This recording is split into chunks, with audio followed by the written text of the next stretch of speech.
Me dirigir a você e saudá-lo com a paz do Senhor é para mim um prazer muito grande. Eu estou aqui para recomendar o nosso ministro, o evangelista Natalino das Neves, membro da Convenção do Paraná e da Assembleia de Deus em São José dos Pinhais, e que faz o comentário semanal das nossas lições da Escola Bíblica Dominical.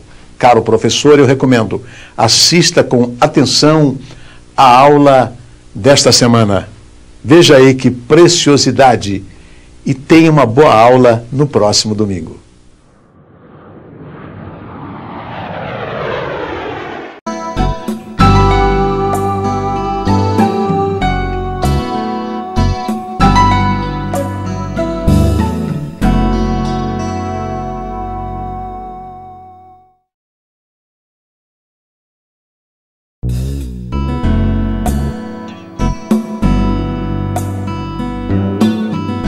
É com grande satisfação que eu estou apresentando a você o meu novo livro, Educação Cristã Libertadora, a caminho de uma pedagogia humanizadora para a igreja.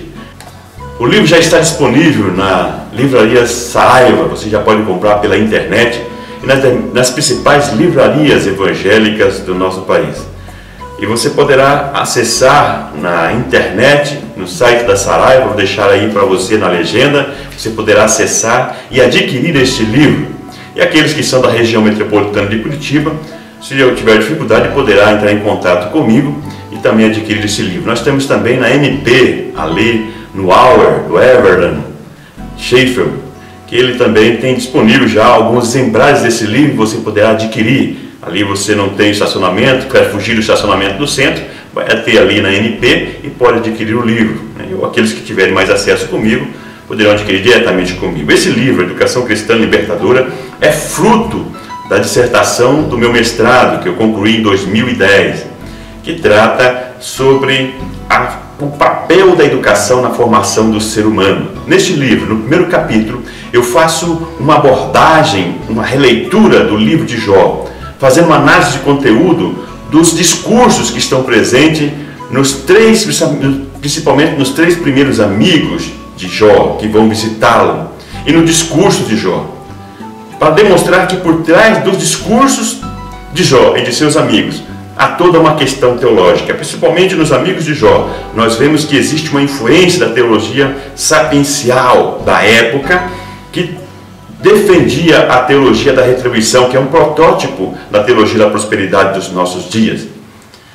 E no segundo tópico, eu trago a concepção de educação de Paulo Freire, um grande educador que já não está mais conosco, mas que teve uma grande influência na educação secular e também na educação teológica.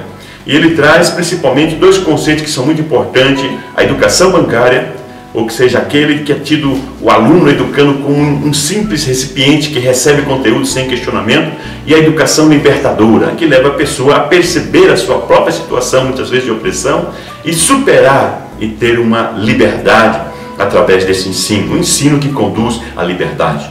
No terceiro capítulo, eu trago uma pequena biografia de Paulo Freire e também a contribuição que ele trouxe para o fazer teológico. E por fim, no quarto capítulo, eu faço uma análise de conteúdo de uma das lições bíblicas dessa PAD, a última lição que tratou do livro de Jó, para identificar se as práticas que estão presentes nessa revista são práticas bancárias ou libertadoras. Você quer saber o resultado? Então compre o livro e você irá saber. Então proponho aqui um diálogo entre a pedagogia e a teologia. É imperdível. Não deixe de adquirir esse livro nas melhores livrarias, como já disse, ou pelo site da Saraiva, poder comprar pela internet, receber e desfrute.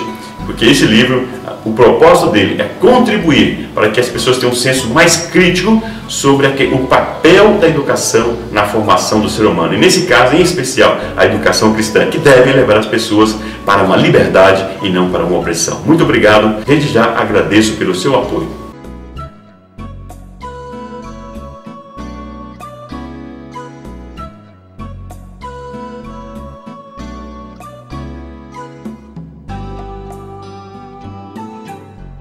Que a paz do Senhor esteja presente na sua vida, nesse momento tão especial, que é o momento do nosso reencontro semanal para nós estudarmos aqui as lições bíblicas da CPAD, que é um projeto da Igreja Evangélica Assembleia de Deus de São José dos Pinhais, cujo presidente é o pastor Ival Teodoro da Silva, que também é o nosso presidente da CIADEP, a Convenção das Igrejas Evangélicas Assembleia de Deus do Estado do Paraná. É muito bom, mais uma vez, nós estarmos juntos aqui, para aprendermos a Palavra de Deus, acompanharmos as lições que neste trimestre nós estamos estudando sobre a família cristã no século XXI, protegendo o lar contra os ataques do inimigo.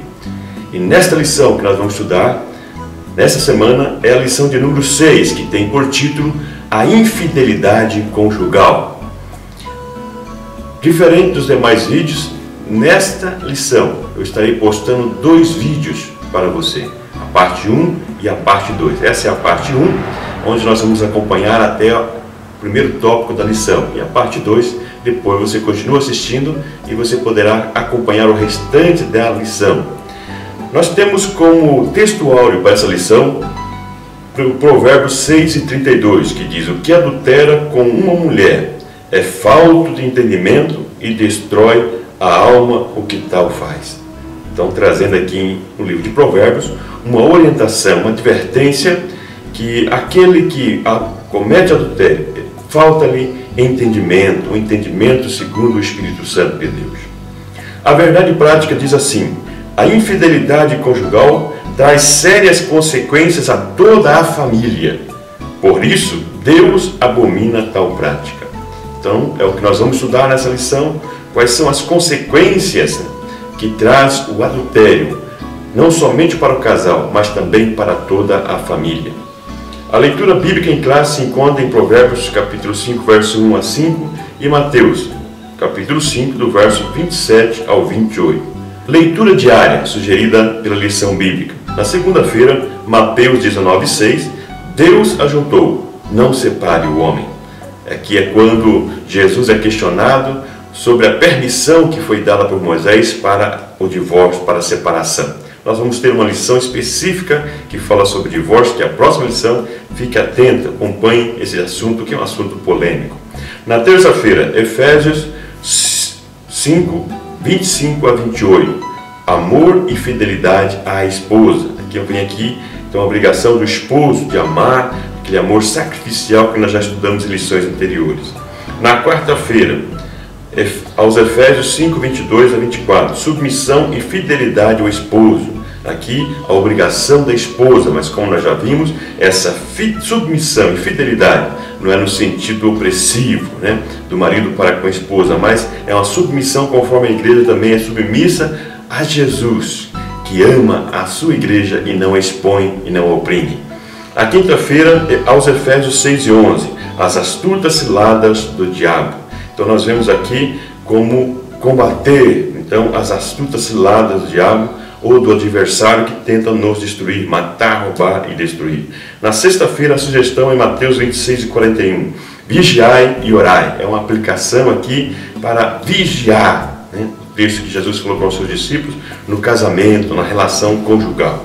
No sábado, Êxodo 20:14. Não adulterarás. Então, trazendo que o adultério já foi advertido nos 10 mandamentos, proibido por Deus. Então, é incentivado pela palavra de Deus a fidelidade e não a infidelidade ou o adultério.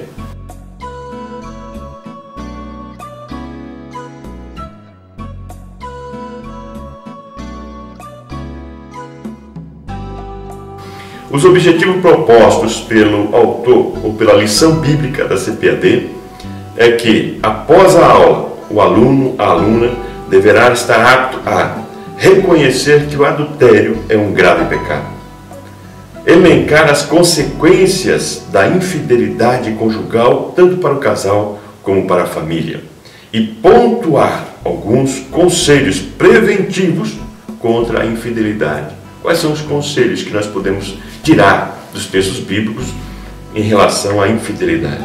Lembrando mais uma vez que esses objetivos que são propostos pelas lições bíblicas da CPAD e nós estamos seguindo aqui.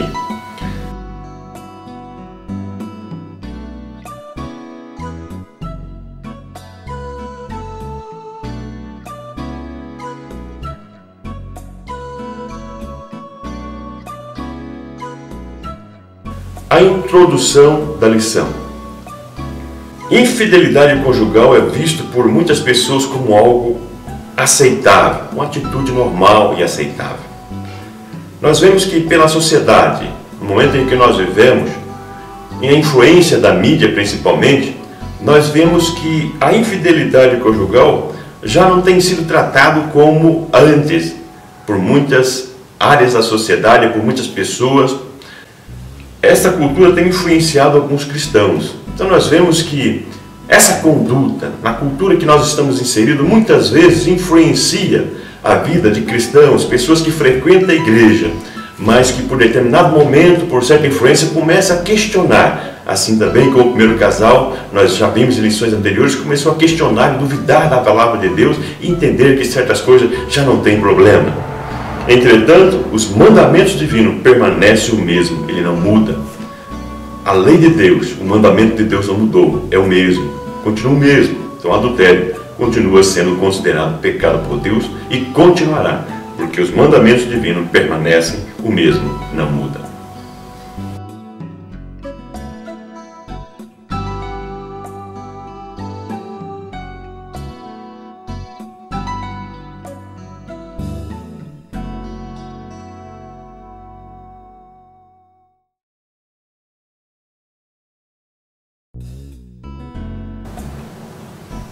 O primeiro tópico da lição tem por título Adultério, um grave pecado. E o primeiro item desse tópico é conceito e origem da palavra adultério. Então a palavra adultério origina-se do latim adulterium, que significa dormir em cama alheia. Então é o significado original da palavra adultério, dormir em cama alheia. Mas vamos ver que não é simplesmente isso, dormir em cama alheia, mas também dormir com a pessoa, ou com o companheiro, ou com o cônjuge alheio. A relação sexual entre uma pessoa casada com outra, que não é o seu cônjuge. Então, dormir em uma cama e ter um relacionamento com uma pessoa que não é o seu cônjuge. Esse é o sentido original da palavra. Então, não quer dizer que o adultério é só se for numa cama, né? Evidentemente. Mas é o relacionamento ilícito, o relacionamento sexual entre uma pessoa casada e outra que não é o seu cônjuge. Então aí se pode dizer, então a solteira pode? Não. No mesmo sentido também, aí vem a questão da fornicação. O termo porneia e outros termos semelhantes do termo original do grego também, deixa mais claro essa questão, deixando evidente que o relacionamento entre uma pessoa fora do casamento, quer seja uma pessoa casada com outra pessoa não casada, ou uma pessoa solteira que ainda não é casada, ou seja, qualquer relação sexual fora do casamento é considerada ilícita diante dos conceitos bíblicos, diante da palavra de Deus. Condenado tanto no Antigo como no Novo Testamento.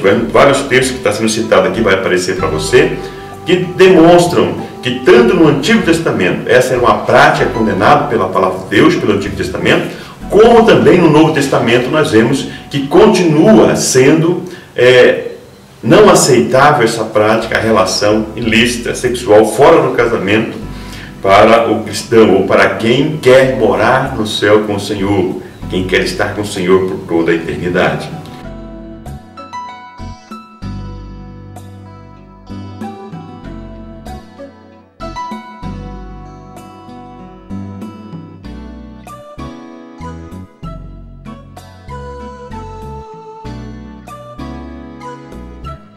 O segundo item diz assim, é preciso vigiar.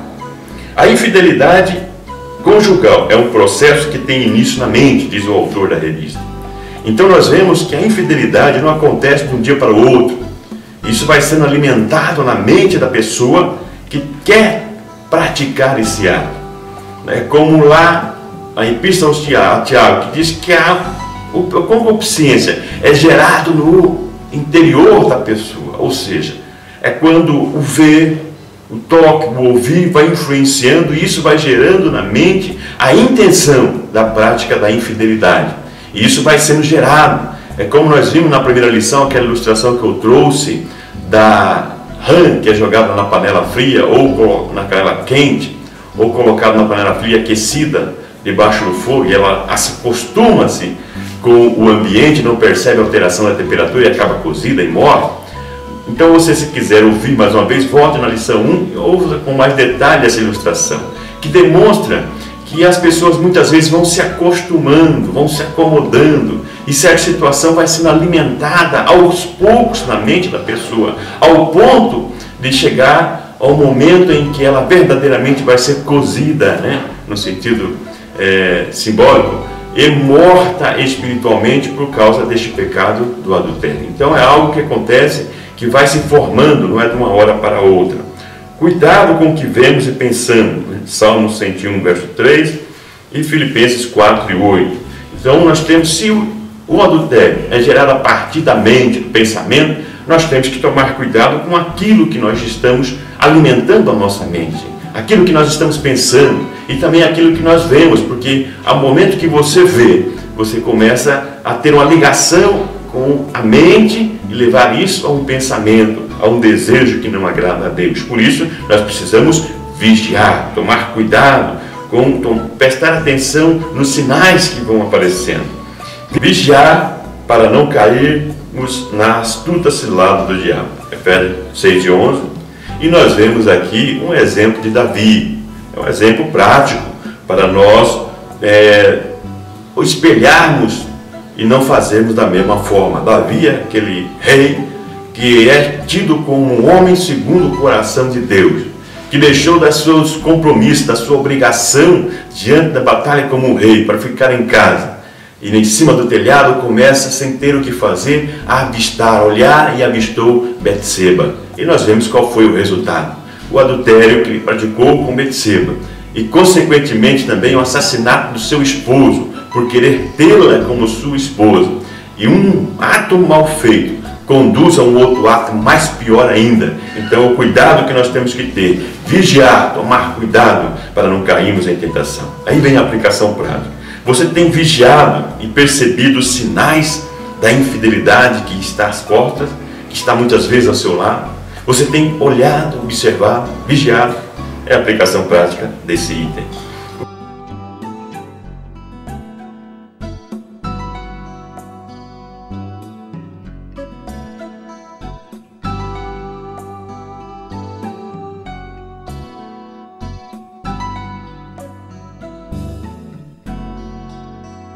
O item 3 diz: buscar a presença de Deus e não desprezar o cônjuge. Então nós vemos que sem a presença de Deus, o casal torna-se vulnerável. Então por isso a importância de nós deixarmos livre para a presença de Deus no lar, ou seja, através de uma meditação, através de uma orientação por parte dos pais em relação aos filhos, de um relacionamento entre a esposa e o esposo, onde Deus se faz presente, o Espírito Santo pode estar presente, porque tem como orientação, como prática que conduz as suas atitudes, o seu relacionamento, a sua conduta, ou a conduta entre os cônjuges, entre a família, pautada na palavra de Deus. Quando a palavra de Deus tem prioridade, quando a palavra de Deus é quem dita as regras no comportamento dentro de uma família, é porque Deus pode estar presente. Aí Deus se faz presente nesse lar. Deus se sente convidado a participar, a conviver nesse lar, conviver no relacionamento deste lar. A presença divina ajuda a suportar as crises. Quando um casal, a família, tem a palavra de Deus como regra de fé e conduta, como prioridade no seu lar, nós vemos que a presença de Deus, ela leva as pessoas a suportar os momentos difíceis. Porque nos momentos de crise, nos momentos difíceis, nos momentos difíceis, o Espírito Santo conforta os corações. O Espírito Santo fala nos corações das pessoas que fazem parte da família. E essa família passa a voltar-se mais para a palavra de Deus, voltar-se mais para Deus e ter uma convivência que agrada ao Espírito Santo de Deus. O ministério não pode ser mais valorizado do que a família. 1 Timóteo 5:8 e 1 Timóteo 3:4. A Bíblia diz aqui que aquele que não consegue governar a sua casa, que não trata bem a sua casa, não pode cuidar da casa de Deus, na família de Deus. A pessoa não está apta para isso. Por isso a importância de ter um bom relacionamento na casa. Muitos obreiros, muitos líderes têm aparentemente o sucesso ministerial. É reconhecidamente uma pessoa de sucesso no ministério. Mas muitas vezes ele tem grandes dificuldades na sua casa, na sua família, não tem um bom relacionamento. Tem pessoas que vivem de aparência. Mas nós temos que tomar cuidado, buscar a presença de Deus não somente na igreja, mas também na sua casa. Existe a ilustração de uma mulher que chegou para o pastor e disse: pastor, eu quero me mudar para a igreja. Mas minha irmã, por que você quer mudar para a igreja? Ah, pastor, porque aqui meu esposo é uma bênção, mas lá em casa é uma treva. Então muitas pessoas que às vezes mantêm uma aparência na igreja, tem tudo uma aparência de uma pessoa convertida, de uma pessoa amorosa, que respeita o seu cônjuge, que tem um bom relacionamento, mas na realidade não tem. Muitas vezes é bruto, é grosso com a sua esposa, com os seus filhos e não tem um bom relacionamento. Então vigie, preste atenção, como está o seu relacionamento conjugal? Como está o seu relacionamento com a sua família? Reflita, não coloque isso em segundo, terceiro plano em sua vida, mas depois de Deus, coloque em primeiro lugar na sua vida, como opção, como prioridade. Sinopse desse tópico 1. O adultério é um grave pecado. Por isso, o cônjuge deve vigiar, buscar a presença de Deus e jamais desprezar o outro. Então aqui é a orientação que nós vemos nesse tópico 1. Chamando, advertindo de que adultério continua sendo pecado e continuará. E que o cônjuge deve vigiar, buscar a presença de Deus, nunca desprezar o outro, para que a graça de Deus possa estar sempre presente na sua vida e não haja consequências maiores e infelicidade dentro do lar.